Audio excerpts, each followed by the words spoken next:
The following program is paid for by the friends and partners of Touching Lives. We need to learn to be loyal to our promises and what we say we will do. We need to learn to be loyal to our lenders to pay what we owe. We need to learn to keep our vows when we get married and be loyal to our vows. We need to be loyal to stand up for what we think is right and stand against what we think is wrong. We need to be loyal. Teaching people everywhere who Jesus is and why they need Him. This is Touching Lives with James Merritt. I want to tell you that I do believe this. I believe a lot of in-laws get a bad rap. And I'll tell you, I have been so blessed. My mother-in-law will be watching this program down the road. So I just want to let Lena know I could never have had a better, sweeter, finer mother-in-law than you. I love you, Lena. You are the love of my life. And I can tell you that is really true. And I can tell you when I read this story that I'm reminded of my wife and the way she treated my mom and my dad. Because Teresa was not a daughter-in-law to my dad and to my mom. Teresa was a daughter-in-love to my dad and to my mom. And that's really the way it should be. Now, to kind of set this story up, the book of Ruth is very short. It only has 85 verses in the entire book, and it's really just about ordinary people living ordinary lives who deal with ordinary problems. The story is simple. It begins with 3 funerals, and it ends with a marriage and the birth of a baby. But when you read the entire story of the Bible, it is no ordinary baby. It's an incredible story of how God used the loyalty of a woman who wasn't even a Jew to make sure that you and I would have a Savior. And when you read this story, it really will make you appreciate your family more, your friends more, your future more, and your faith more. Now, simple story. Israelites, there are 2 of them, Elimelech and Naomi. They're married. They have 2 sons, Mahlon and Chilion. They live in Bethlehem, but there's a problem. There's a Great Depression going on. Work is becoming scarce. Elimelech doesn't think he can provide for his family. He hears that things are going a lot better in a land called Moab. So he packs up what little that he has, and he takes his wife, and he takes his 2 sons, and they go to Moab hoping they can better their fortune. Well, not long after they get to Moab, Elimelech dies. His 2 sons marry 2 Moabite women. One is named Orpah, not Oprah, but Orpah, and the other one is named Ruth. Well, after about 10 years, the 2 sons die. Now, Naomi has got a real problem on her hand.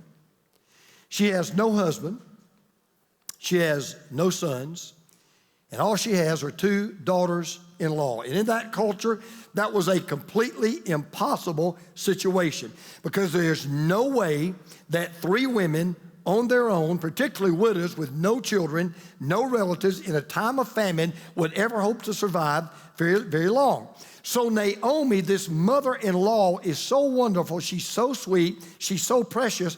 She says something to her daughters-in-law that only a mother would say. You would never expect a mother-in-law to say this. She's heard that her relatives back home in Bethlehem, she's heard from them that things are a lot better in Bethlehem. So she intends to go back. She's going to pack up her belongings, what little she has. She's going to go back to Bethlehem. But for reasons you're going to see in just a moment, it really is not a good idea. As a matter of fact, it could be very dangerous for these 2 women to go to a country where they're not going to be welcome. Plus, Naomi knows if you'll stay in Moab, which is where you were born, it's where you were raised, it's where you grew up, you're going to have a lot better chance of meeting a man, a lot better chance of remarrying, a lot better chance of having children. And by the way, you'll still be with the friends and the family that you've grown up with and known all of your life. Well, Orpah takes up her offer. She takes her at her word. She says, I know you mean well and I know you're right. She hightails it back home. But Ruth digs in her heels. She says to her mother-in-law words that have become so famous. They're used in weddings. They're put on necklaces. They're put in rings. It is absolutely one of the greatest statements and definitions of loyalty you will ever find. As a matter of fact, the whole story of this book hinges on what she says to Naomi. Listen to this. But Ruth replied, don't urge me to leave you or turn back from you. Where you go, I will go. Where you stay, I will stay. Your people will be my people, and your God, my God. Where you die, I will die, and there I will be buried. May the Lord deal with me, be it ever so severely, if even death separates you and me. And when Naomi realized that Ruth was determined to go with her, now that's what in the literal Hebrew it says, when Naomi realized that she was talking to a wall, she stopped urging her. Do you want to know what loyalty sounds like? Play those words over again. You want to know what loyalty looks like? Get a picture of Ruth in your mind. You want to know what loyalty smells like? Let the words of the aroma of those words kind of linger in the air. Because in those beautiful words that this daughter-in-law says to a mother-in-law, she tells us 4 ways we ought to be loyal every day of our life. Number 1, we should be loyal to our family. Be loyal to your family. Now, Ruth's loyalty begins where the seed of loyalty is always planted, fertilized, and grown, and that is in your family. Listen to what Ruth says. But Ruth replied, don't urge me to leave you or turn back from you. Where you go, I will go, and where you stay, I will stay. Now, we read those words and we go, how nice. Isn't that sweet? I can't believe that daughter-in-law would be so loyal to her mother-in-law. What you don't realize, if you don't know the background of the story, is just how much those words are going to cost Ruth to say them. Because remember, she's in the worst state any young woman could be in. Number 1, she's not married, she's a widow. Number 2, she's childless, has no children.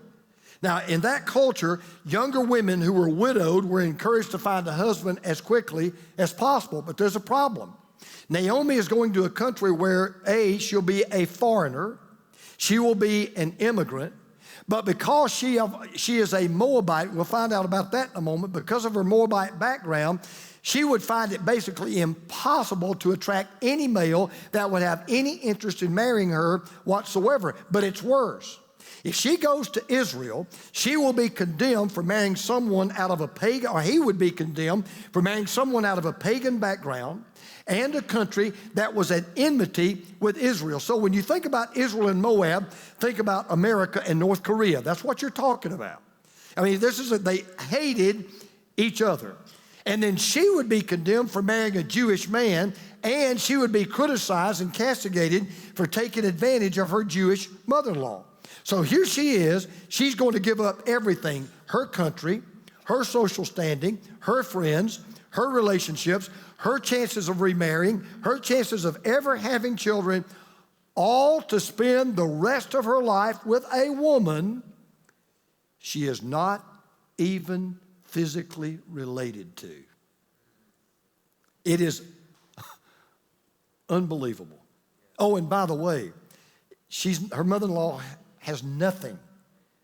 At best, they're going to struggle to make ends meet. You say, man, how do you explain that? There's only one explanation. When Ruth married Naomi's son, in her heart, if not verbally, here's what she said.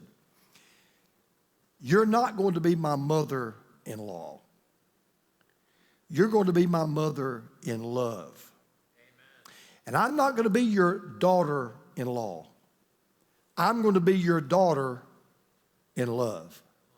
And the point is, whether it's your mother or your mother-in-law, your brother or your brother-in-law, your son or your son-in-law, your daughter or your daughter-in-law, we should be loyal to our family. Number 2, be loyal to your friends. Be loyal to your friends. Ruth goes on to say, where you go, I will go. Where you stay, I will stay. Then she says this, your people will be my people. Now, when she said your people will be my people, she wasn't just talking about Naomi's family. She was talking about Naomi's friends. She said, your people. I mean, Naomi, I'm talking about the people that you grew up with. The people you went to school with. The people that you know. They're going to be my people. They're going to be my friends. Because what Ruth was saying to Naomi was, Naomi, I'm not just your daughter-in-law. I'm your friend, and I am your friend forever. And that leads me just to say this. The one thing that separates your forever friends from your fair weather friends is loyalty. So that's one of the things you ought to teach your kids is how to evaluate real friendships. You know, one of the biggest trouble our kids can get into, this is true of all of us, one of the biggest troubles, you know this because we worry about it, are the friends that your kids choose to hang out with and the friends your kids choose to have. Now, I believe that all of us ought to have unsafe friends, and, that's not where I'm going. What I am saying is this. We need to teach our kids, how do you evaluate a friend? So don't just ask, well, are they fun to be with? They may be fun to be with, may not be a good friend. Well, they're nice when I'm with them, well, they may be, but they may not be a friend. Well, they make me feel good. Well, they may make you feel good. They may not be a friend. And please, don't evaluate a friend on how many Instagram followers he or she has. That is just, ask yourself this question. Do I really believe this is the kind of person that would stand by me if the bottom of my life fell out? And the next one's kind of hard to just understand at first. Stay with me. Be loyal to your faithfulness. Now, let me tell you what I mean by that. Ruth says to Naomi, where you die, I will die, and there I will be buried. Okay? Now, I hope she didn't mean if we were in a Mexican restaurant. That would be kind of embarrassing. But anyway, may the Lord deal with me, be it ever so severely, if even death separates you and me. Now, let me tell you what she was saying. You talk about loyalty. Here's what she was saying. Even if it costs me my life, I'm not going to leave you. I am not going to forsake you. I'm going to live my life with you, and if necessary, I'm going to give my life for you. I am not going to leave you. Wherever you live, that's where I'm going to live. And wherever and whenever you die, that's where I am going to die. I am making a promise with my own life. So here's something Naomi knew. Naomi never, ever had to worry that if they get to Bethlehem and things are going bad, the fire gets too hot, the food gets too low, the money totally runs out, that Ruth would abandon ship and go back to Moab. She had made a lifetime commitment. Naomi, you'll never be alone. I may be the only person with you, but I will be one person that will be with you. I will never leave you. I'm making a promise on my life, with my life, and I intend to keep it until I die. And I just say all that to say this. She was basically saying, Naomi, I'm going to be faithful to what I'm telling you, so much so that I'm putting my life on the line. And we need to learn to be loyal to our convictions and what we believe. We need to learn to be loyal to our promises and what we say we will do. We need to learn to be loyal to our lenders to pay what we owe. We need to learn to keep our vows when we get married and be loyal to our vows. We need to be loyal to stand up for what we think is right and stand against what we think is wrong. We need to be loyal to our faithfulness. You know, can I just say this? And I get it, I understand the day and age in which we live. Wouldn't it be great? Wouldn't it really be great if we could go back to a day when you didn't need to sign 15,000 pages of a contract to buy something? You could just shake hands and just know, I'm giving you my word, I am making a promise, and I will be loyal to what I promised. But everything I've just said really won't do you much good, and it really probably won't happen in your life unless you're loyal to one last thing. As a matter of fact, it's the most important part of any loyalty, and that is be loyal to your faith. By far the most important thing that Ruth says speaks of the most important loyalty you will ever have, and that's the loyalty she expressed to God. Because I want to show you the biggest, most life-changing, unbelievable thing that Naomi heard her say. Listen to this. Your people will be my people, and your God, my God. Now, you talk about going all in. You talk about selling out. Let me tell you what Naomi had done. Remember, I told you Naomi was a Moabite.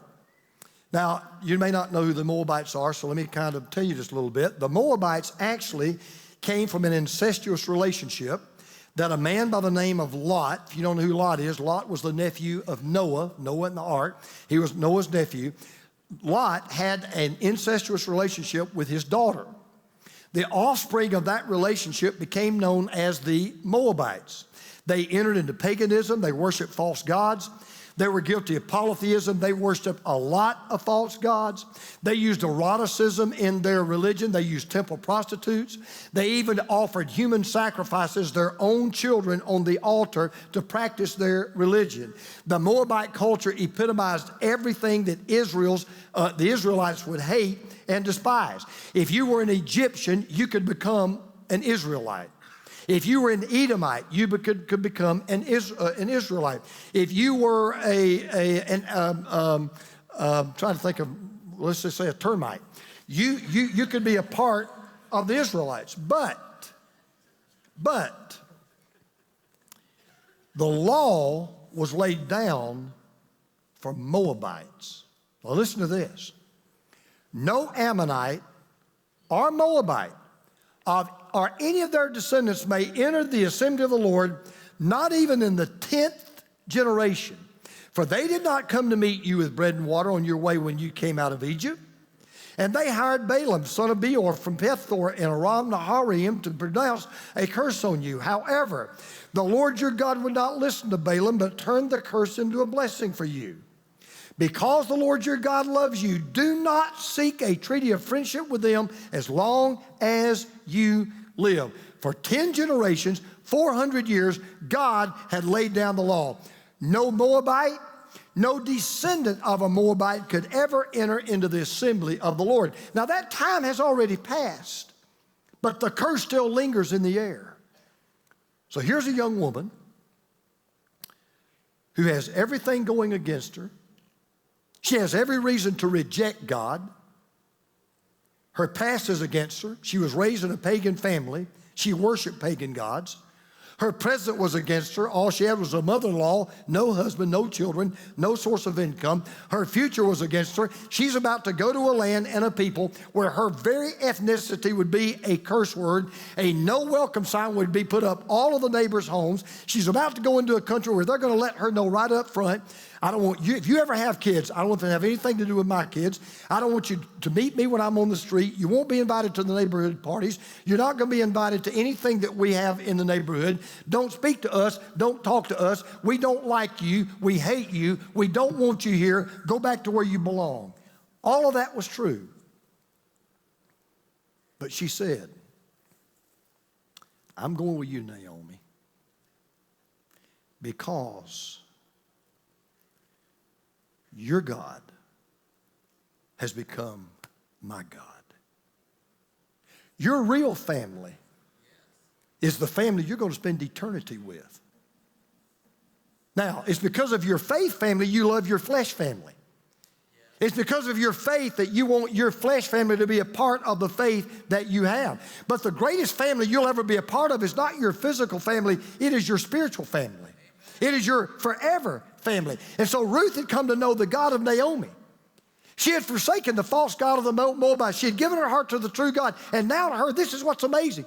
Did she love her flesh mother? Sure she did. Did she love her flesh father? Of course she did. But you know what she was saying to Naomi? My mother-in-law of faith is more family to me than the mother of my own flesh. Blood is thicker than water. It is not thicker than the Holy Spirit. It is not thicker than Jesus. It is not thicker than the God that made us. It's just not. And that is no way to denigrate your flesh family. There's nobody on this planet that loves their flesh family more than I do.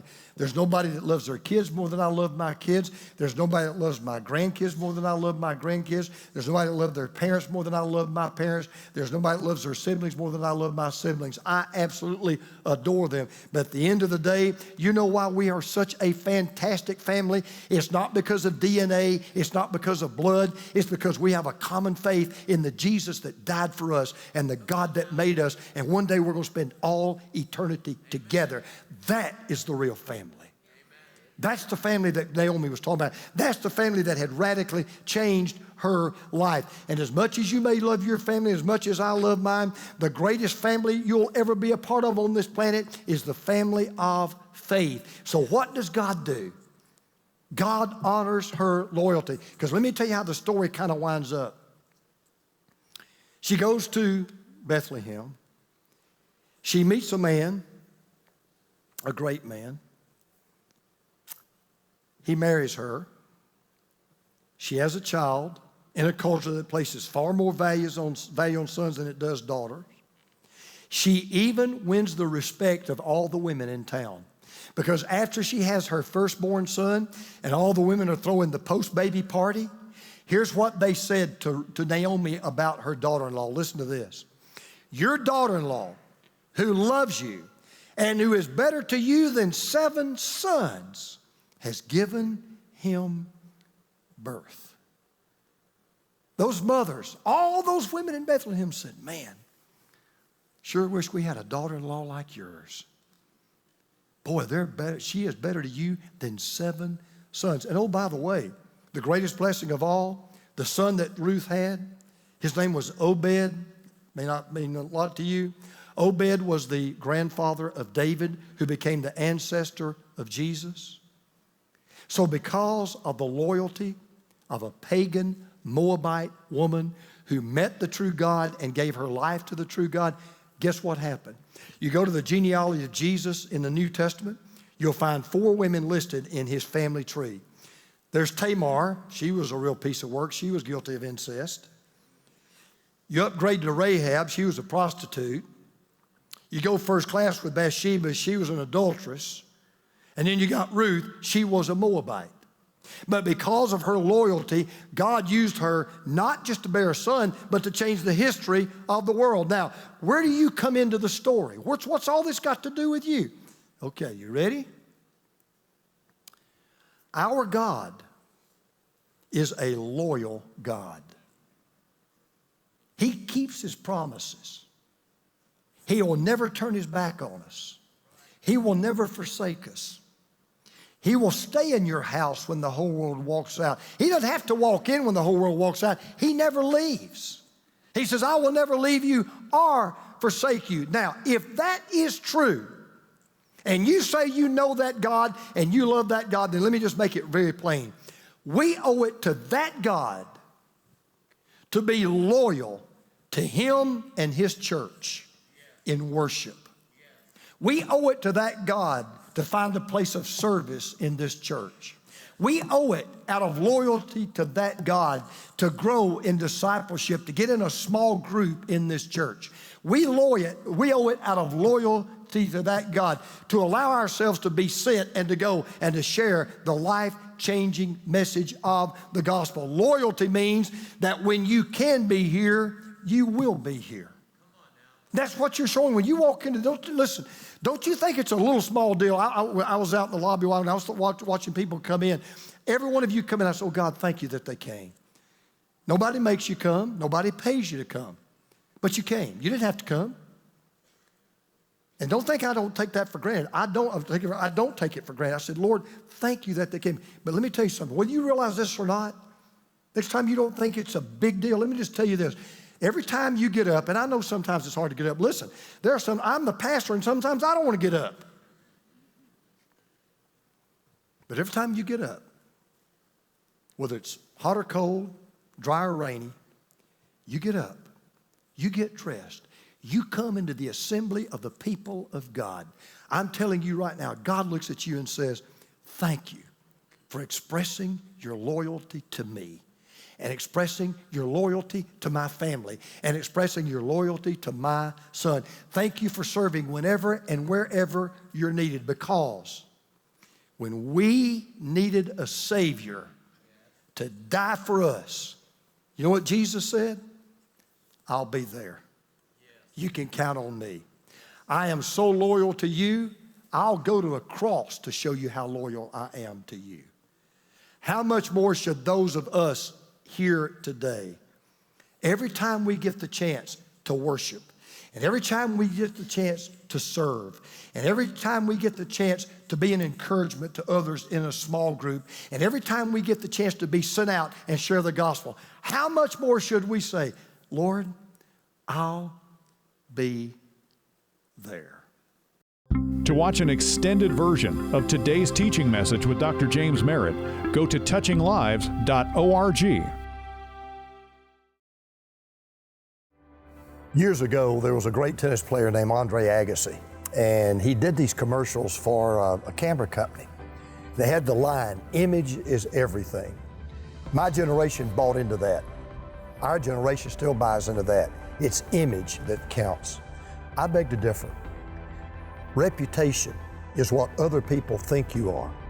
Character is what you and God know that you are. Your character is far more important than your reputation.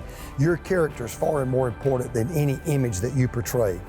That's why I've written this book, Character Still Counts, because it does. As a matter of fact, it counts more than anything else in life. One of these days, you'll be dead, I'll be dead, we will be gone, and our reputation really won't matter. But the only true legacy that we'll leave behind is our character. So I want to invite you to buy a copy of this book today. Go to touchinglives.org and get your copy. And don't just read it. Use it to invest your life into the lives of those that you love, the people that mean the most to you. And live every day with this message that people can see, hear, touch, and feel. Yes, my character still counts.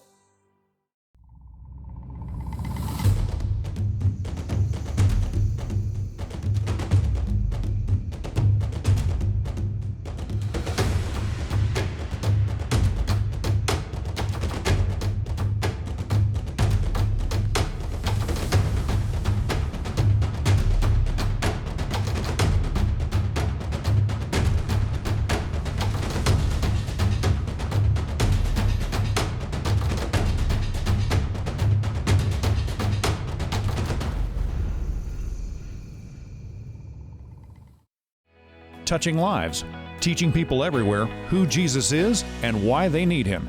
This program is sponsored by Touching Lives Ministries and is made possible by the grace of God and your faithful prayers and gifts.